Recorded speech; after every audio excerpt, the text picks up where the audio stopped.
नमस्कार, news world की big debate में आपका स्वागत है और मैं राजेश सोनी। और आज का हमारा चर्चा का विषय है सीएम की बड़ी घोषणाएं। देखिए, मध्य प्रदेश के मुखिया मोहन यादव का पूरा फोकस इस समय युवाओं के कल्याण पर है और यही वजह है जो मोहन सरकार युवाओं के रोजगार, शिक्षा और उनसे जुड़ी हुई योजनाओं को प्राथमिकता दे रही है। इसी कड़ी में सीएम ने आज रायसेन जिले से युवाओं के लिए कई बड़े ऐलान किए, जिसमें सीएम ने कहा कि हमारी सरकार युवाओं के साथ हमेशा खड़ी है। युवाओं की भलाई के लिए हम उद्योग ला रहे हैं ताकि ज़्यादा से ज़्यादा युवाओं को रोजगार उपलब्ध हो सके। साथ ही सीएम ने लावारिस मवेशियों को लेकर कहा कि लावारिस गायों को पालने वालों को सरकार सुविधा देगी। और रायसेन में औद्योगिक क्षेत्र बनाने के साथ सांची और देवनगर में कॉलेज बनाने की घोषणा भी सीएम ने की। गौरतलब है कि एमपी की मोहन सरकार प्रदेश में एक बड़ा इन्वेस्टर समिट कराने जा रही है और जिसे एमपी से बेरोजगारी खत्म करने के लिए सरकार का बड़ा कदम भी माना जा रहा है। साथ ही सरकार युवाओं को नौकरी करने वाला ही नहीं बल्कि नौकरी देने वाला भी बनाना चाहती है, इसलिए छोटे छोटे उद्योगों को सरकार प्राथमिकता दे रही है।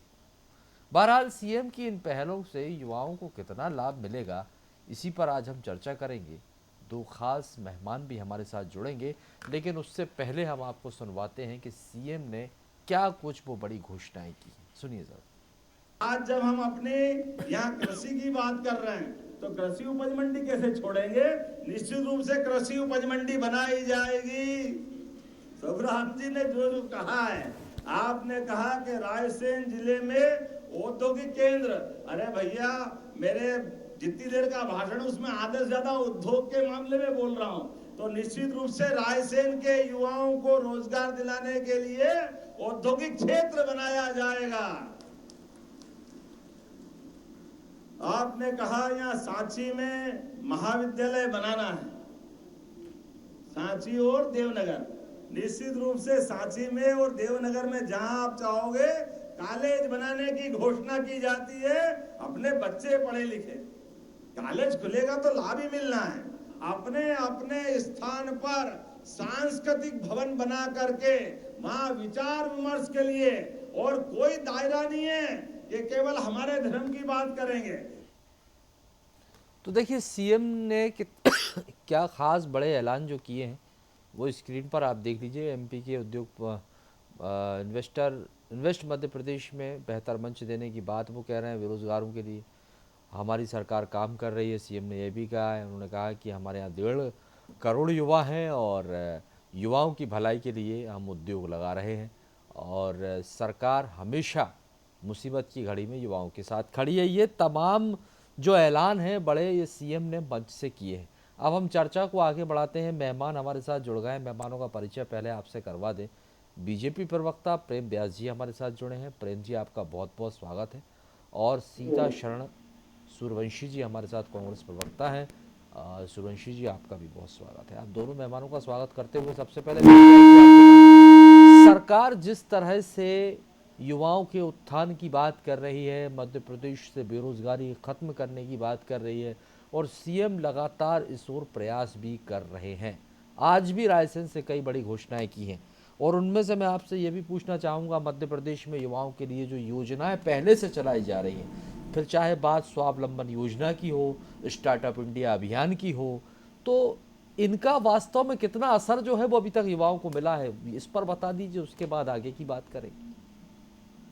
देखिए, निश्चित तौर पर आज प्रदेश के संसाधनों का दोहन प्रदेश हित में कैसे हो, इसके लिए आदरणीय मुख्यमंत्री जी सतत चिंता कर रहे हैं। और देखिए, आप एक नवाचार भी है कि कई सारे ऐसे छोटे क्षेत्र थे जिन क्षेत्रों में इन्वेस्टर्स मीट के माध्यम से, रीजनल इन्वेस्टर्स मीट के माध्यम से उन क्षेत्रों को भी चिन्हित किया और उन क्षेत्रों में विकास भी प्रदर्शित किया और उन क्षेत्रों में उपयोगिता के अनुसार उन क्षेत्रों में क्या बहुतायत में होता है उसको लेकर मुख्यमंत्री जी ने चिंता भी की, मंथन भी करा और उसको लेकर आगे बढ़ेगा। निश्चित तौर पर पिछले कुछ समय में आप देखेंगे मुद्रा लोन में इजाफा हुआ है। स्टार्टअप में आज इंदौर की बात करें या मध्य प्रदेश के कई सारे शहरों की बात करें तो स्टार्टअप हब बन चुका है।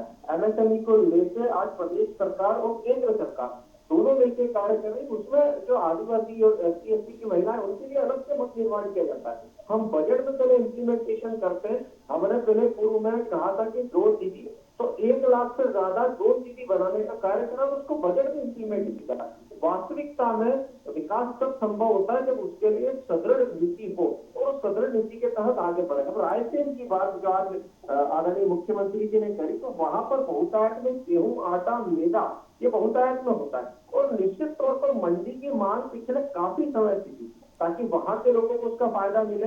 एक समय था जब रायसेन सांस्कृतिक और विरासत संगम के रूप में पहचाना जाता था, क्योंकि विश्व धरोहर के रूप में वहां पर एकमात्र रायसेन ऐसा जिला है जहां पर 2 विश्व धरोहर मौजूद है। तो निश्चित तौर पर चाहे पर्यटन का क्षेत्र हो, चाहे विकास व्यवसाय का क्षेत्र हो, चाहे उद्योग का क्षेत्र हो, निश्चित रूप से मध्य प्रदेश का हर वो क्षेत्र जहां पर विकास की प्रबल संभावना है, आदरणीय मुख्यमंत्री जी वहां पर स्वयं जा रहे हैं और योजनाओं के क्रियान्वयन के लिए स्वयं तत्परता के साथ में मार्गदर्शन कर रहे हैं।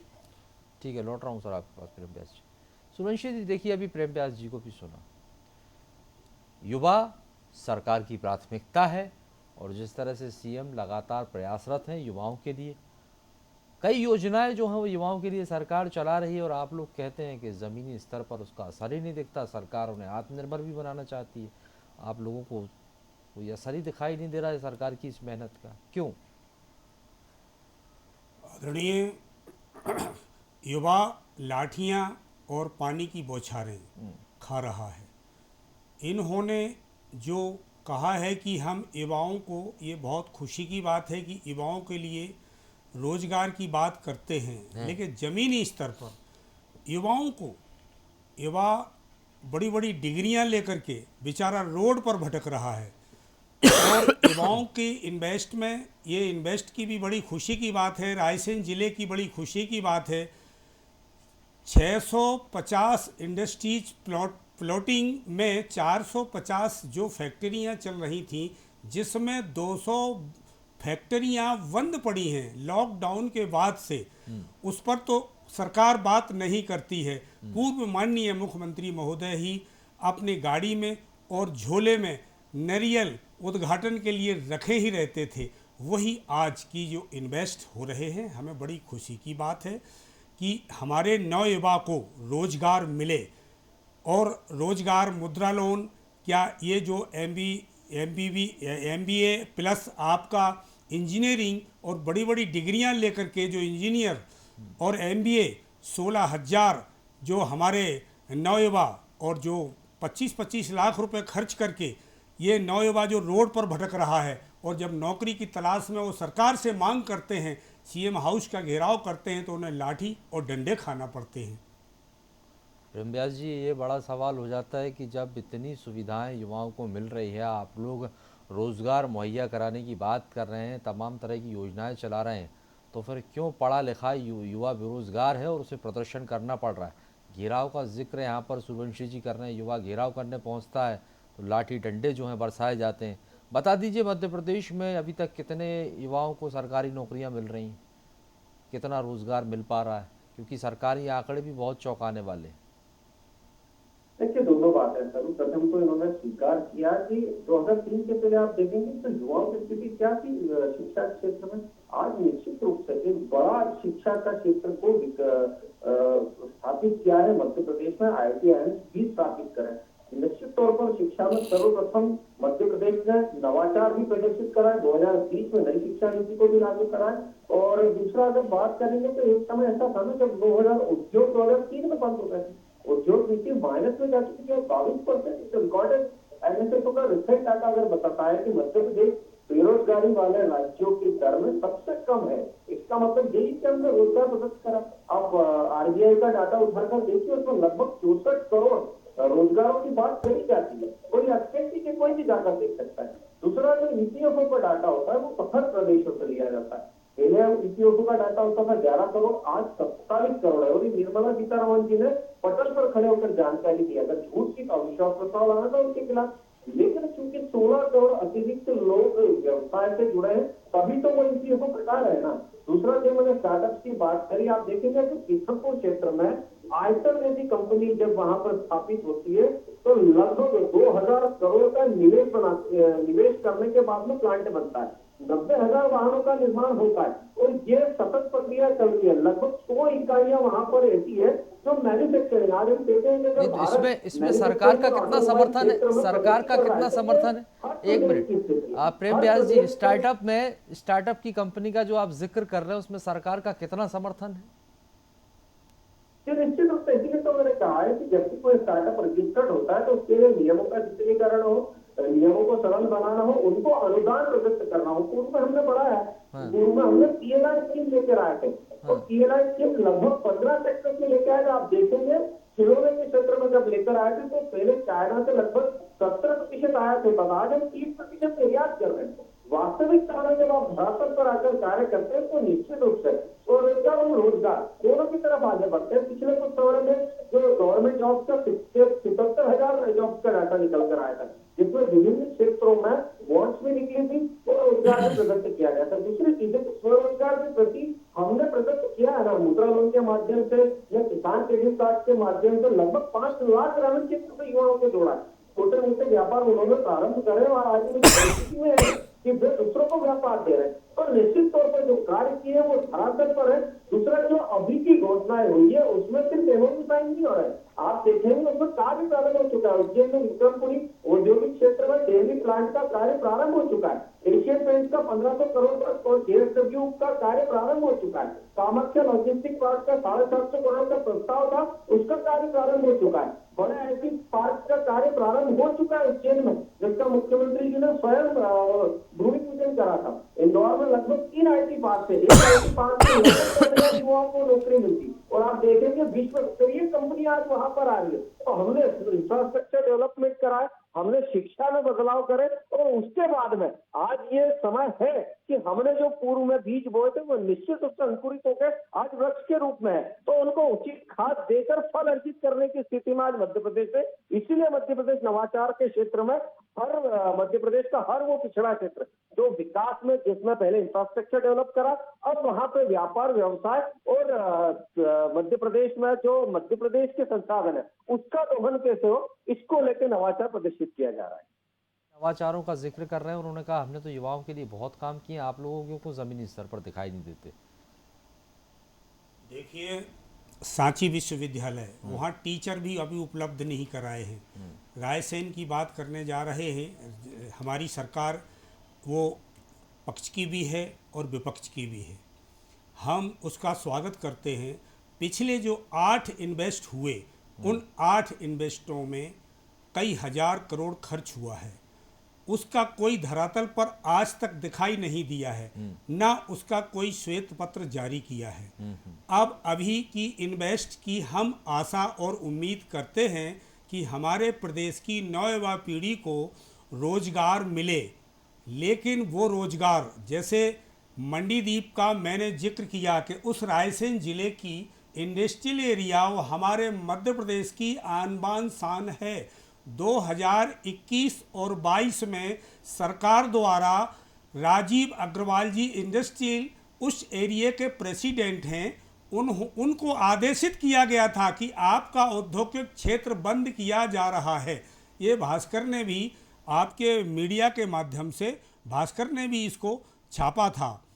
तो ये सरकार बात कर रही है लेकिन धरातल पे कोई भी कुछ भी दिखाई नहीं दे रहा है। प्रेम व्यास जी वो ये कह रहे हैं कि ठीक है निवेश करवाइए, रोजगार मेले लगाइए, अच्छी बात है, लेकिन वो मंडीदीप की कुछ कंपनियों का जिक्र कर रहे हैं जो बंद पड़ी, उन्हें तो चालू करवा दीजिए जिसका वादा किया था। तात्कालीन मुख्यमंत्री जी का जिक्र कर रहे हूँ, लेकिन अभी तक उन्हें चालू करवा दीजिए।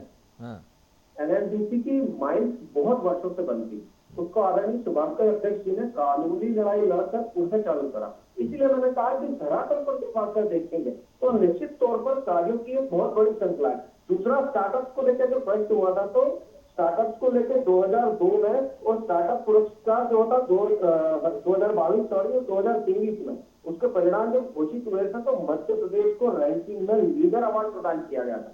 मतलब इसीलिए मैंने कहा कि यहाँ पर जो वातावरण निर्मित करा है वो व्यापार के अनुकूल भी है, व्यवसाय के अनुकूल भी है। दूसरा जो मैंने कहा कि पीथमपुर सेक्टर में लगभग 5 और 6 सेक्टर है, वो 6 सेक्टर बना चुके हैं। इसका मतलब वहां पर नई नई कंपनियां आ चुकी है। 7 और 8 सेक्टर में काम चल रहा है। उज्जैन में विक्रमपुरी औद्योगिक क्षेत्र पूरा भरा गया है, लैंड बैंक नया तैयार किया जा रहा है। आज 1 लाख तो वो ये कह रहे हैं कि इनको लेकर एक श्वेत पत्र जारी कर दीजिए। हाँ। जो आज वो निवेश समय आ रहे नहीं चले, हैं, वो जो नहीं भी हो रहा। हो रहा है आज काम, वास्तविकता में झारखंड पर कार्य हो रहे हैं। हाँ, तभी वो कह रहे हैं। और वो तो ये कह रहे हैं कि देखिए पिछली सरकार में भी, पिछली क्या आप ही की सरकार है, पूर्व मुख्यमंत्री शिवराज सिंह चौहान जी थे, कई रोजगार मेले का आयोजन हुआ, उसका कितना असर अभी मध्य प्रदेश में दिखाई दे रहा है।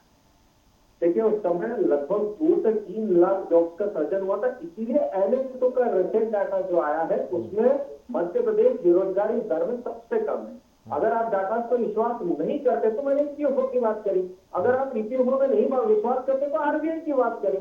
मतलब किसी न किसी डाटा के अंतर्गत किसी प्रदर्शित होगा ना कि जिन युवाओं को रोजगार मिला है वही आज ईपीएफओ भर रहे हैं, या वही आज आरबीआई के द्वारा रजिस्टर्ड है, या वही आज मुद्रा लोन पा रहे हैं, या वही आज जो वैकल्पिक व्यवस्थाएं प्रदेश द्वारा की गई, चाहे वो स्टार्टअप की हो, चाहे एमएसएमई की हो, और सबसे कम बेरोजगारी दर मध्य प्रदेश में। तो निश्चित तौर पर जब आप कार्य करेंगे तो उसकी सफलता खून के सामने आएगी। अगर सिर्फ रजिस्ट्रेशन की बात करेंगे तो रजिस्ट्रेशन जब भी होते हैं उन नहीं रजिस्ट्रेशन के देखिए, माध्यम से आप लोगों के प्रयास आप लोग कर रहे हैं, अच्छी अच्छी बात है। सुनिए तो सर, प्रयास आप लोग कर रहे हैं, लेकिन ये प्रयास क्या 20 सालों से आप ही लोग सरकार में, तो सवाल तो आपसे ही पूछेंगे। 20 साल कम समय तो नहीं होता ना।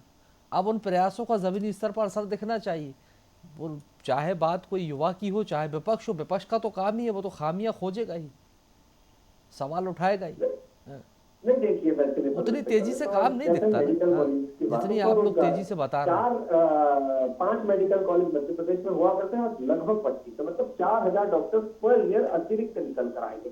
ऐसे ही हर क्षेत्र में आप देखेंगे आईटी कंपनीज की डेवलपमेंट की बात हो, इसीलिए मैंने इंदौर का उदाहरण दिया कि 3 आईटी कंपनीज यहाँ पर, आईटी पार्क यहाँ पर कार्यरत है, जिसमें देश विदेश की लगभग 40 से ज्यादा कंपनियां हैं। और नवाचार उसी को कहते हैं कि जब प्रदेश में जो व्याप्त संभावना है उसका प्रवेश की नहीं हो पाए। आईटी सेक्टर्स में जब रिक्वायरमेंट थी तो आईटी सेक्टर्स में कार्य किए गए। उसके बाद जब सेमीकंडक्टर्स को परीक्षा और उसमें कोर्सेस में जोड़ने का कार्य प्रदेश सरकार ने करा, उसके बाद में निश्चित तौर पर पूर्व की अगर बात करेंगे तो मैंने इसलिए डाटा बताया कि लगभग जो हमारा आकलन था जो 10 सालों का, लगभग 3 लाख से ज्यादा जॉब का सर्जन उस समय हुआ था।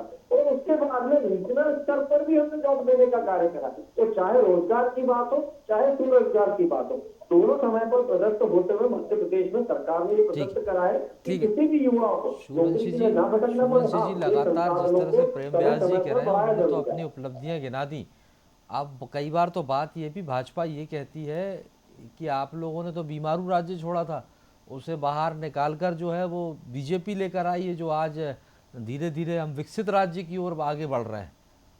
इन्होंने अभी जो मेडिकलों की बात की है, बिदिशा मेडिकल की, मैं स्वयं देख कर आया हूँ, ओपीडी नहीं है वहाँ, बाहर से एक्सरे कराने का लिख रहे हैं, वहाँ दवाई नहीं है, वहाँ गोली नहीं है, वहाँ डॉक्टर नहीं है, वहाँ मरीज वापस लौट कर जा रहे हैं। और माननीय सीएम महोदय ने जो अभी कहा कि हम गायों के लिए व्यवस्था करेंगे, घरों में पालेंगे, और जो रोड पर आवारा पशु हैं, तो आपने पिछले समय में भी देखा होगा जितनी गौशालाएं हैं, उन गौशालाओं में सैकड़ों मवेशियों के कंकाल तंत्र जब्त हुए हैं। और इन्हीं की टीमों ने, और पक्ष ने और विपक्ष ने और अन्य दलों ने, वहाँ ग्रामीण अंचल के लोगों ने उनको भयावह स्थिति में देखा है, जो देखने में इतनी तकलीफ हुई है कि इनको चारा और पानी भी टाइम से नहीं मिल रहा था। तो ये तो हाल है इनकी सरकार के और इनकी व्यवस्थाओं के। हम कहते हैं कि ठीक है, आप आवारा पशु अभी यहाँ से सागर रायसेन रोड या होशंगाबाद रोड, कोई भी रोड निकल जाइए, आवारा पशुओं का इतना अंबार है कि ट्रक या 4 व्हील या 2 व्हील जितनी घटनाएं घट रही हैं, ये इस पर भी किसी प्रकार का जो फोकस है कि रायसेन जिले से हम पूरे प्रदेश में ऐसा करते हैं और करेंगे कि आवारा पशुओं पर अंकुश लगाएंगे, लेकिन दिखता तो कुछ नहीं है धरातल पे।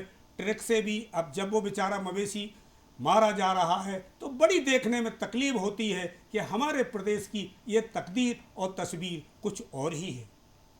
जो व्यवस्थाओं का जिक्र प्रेम व्यास जी आप कर रहे हैं, उस व्यवस्थाओं में कितनी अव्यवस्थाएं हैं यहाँ पर सूर्यवंशी जी वो बता रहे हैं। आपने कहा मेडिकल कॉलेज खोल दिए तो उनकी अव्यवस्थाओं पर भी फोकस कीजिए, वो कैसे सुधरे। मवेशियों की चिंता तो है लेकिन हालात तो आज भी जस के तस बने हुए। हाँ। देखिए 29 मेडिकल कॉलेज है टोटल, इसीलिए मैंने आपको 25 बताया, क्योंकि 25 में सर्व सुविधा जुटा दी गई। चलिए इंफ्रास्ट्रक्चर तो डेवलप हो, उसके बाद में धीरे धीरे प्रदेश सरकार वहां पर सुविधाएं जुटाती, जैसे मैंने बताया कि 25 कॉलेजेस में पूर्ण सुविधाएं जुटा चुके हैं। दूसरी बात है कि पशुओं को लेकर हमने कहा निराश्रित पशु, आवारा शब्द भी हमने हटा दिया है। निराश्रित पशुओं के लिए जो पिछली पशु संगणना हुई थी, तो मध्य प्रदेश में लगभग 1,81,00,000 गोवंश है और 2190 पंजीकृत गौशालाएं हैं, जिसमें से लगभग 627 अशासकीय संस्थाओं द्वारा है, 1563 गौशालाएं तो स्वयं मुख्यमंत्री जी ने संज्ञान में के अधिकारियों को निर्देशित करा। निश्चित रूप से आप चाहे ग्वालियर की बात करेंगे, चाहे जबलपुर में जो नया गौशाला बन रही है जिसमें 6000 की क्षमता है, भोपाल से 20 किलोमीटर दूर नया गौशाला बन रही है जिसमें 10,000 की क्षमता है। और दूसरा, जब हम कार्य करते हैं उसको बजट में लेते हैं तो वो कार्य पूर्ण होता है, बजट को 3 गुना किया गया है। उसके बाद में गोरक्षण प्रकृति विभाग द्वारा यह तय किया गया है कि किसी भी तरह के पशु को बाहर मुक्त ना छोड़ा जाएगा और उसी की देखभाल की जाएगी और हाईटेक बनाया जा रहा है। दूसरा, एक तरफ हाईटेक बनाने की तरफ में दूध उत्पादकों को बोनस की शुरुआत करी, ताकि जो कार्य हम कर रहे हैं, दूसरा ग्वालियर में बायो सीएनजी प्लांट भी स्थापित किया है, ताकि गोवंश के द्वारा जो गोबर का गैस में जाता है उससे भी हम वैकल्पिक सीएनजी निर्माण कर पाए तो है ताकि युवाओं को इसका लाभ मिल सके। फिलहाल के लिए बहुत बहुत शुक्रिया। न्यूज़ वर्ल्ड में खबरों का सिलसिला लगातार जारी है, आगे की खबरों भी आप देखते रहिए न्यूज़ वर्ल्ड।